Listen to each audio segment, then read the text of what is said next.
OSINT LIAR.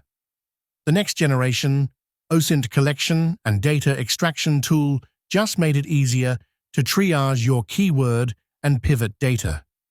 In this example, we will do a capture of a popular Reddit sub, OSINT.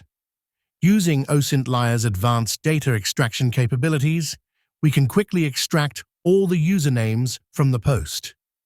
This lets us capture the usernames of the participants in the conversation without any additional effort.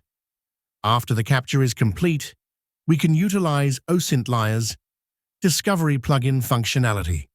Discovery plugins provide a mechanism for extracting and expanding our data captures. For example, we will utilize the Open All functionality to swiftly access multiple social media and data aggregation sites, which will help us determine if that username pivot should be retained in our research. If we cannot identify additional details on a pivot, we can remove the pivot from our research.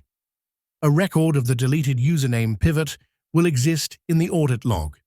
Try OSINT LIAR out for free at osintliar.com